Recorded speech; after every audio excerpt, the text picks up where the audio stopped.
තෙරුවන් සරණයි හැම දිනාටම. අද මම ඔයාලට කියා දෙනවා ධාරණ ශක්තිය වඩවන්න.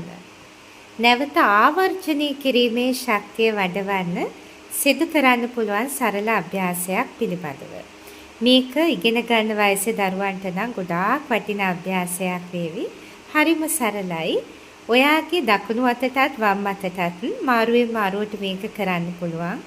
උදේට සහ රැට නිින්දට යනකොට මේ සරල අභ්‍යාසය සිදු කරන්න බලන්න. ඒක ඉතාමත්ම හොඳ වෙයි ඔයාට ඔයාගේ ධාරණ ශක්තිය තවදුරටත් වර්ධනය කරගන්න. අපි බලමු මේක කරන විදිය.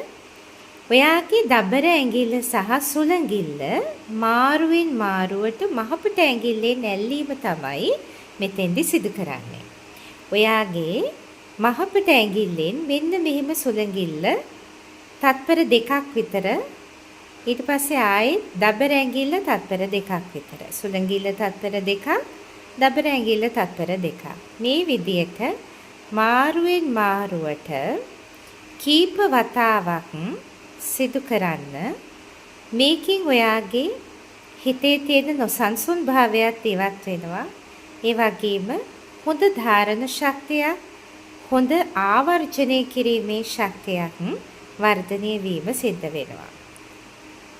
මේ විදියටම අනිත් අතටත් දකුණු අතට කරනවා නම් වම් අතටත් මේ විදියට වාර 25ක් 30ක් විතර දිනකට සිදු කරන්න. මෙන්න මේ විදියට. තෙරුවන් සරණයි හැම දිනාටම.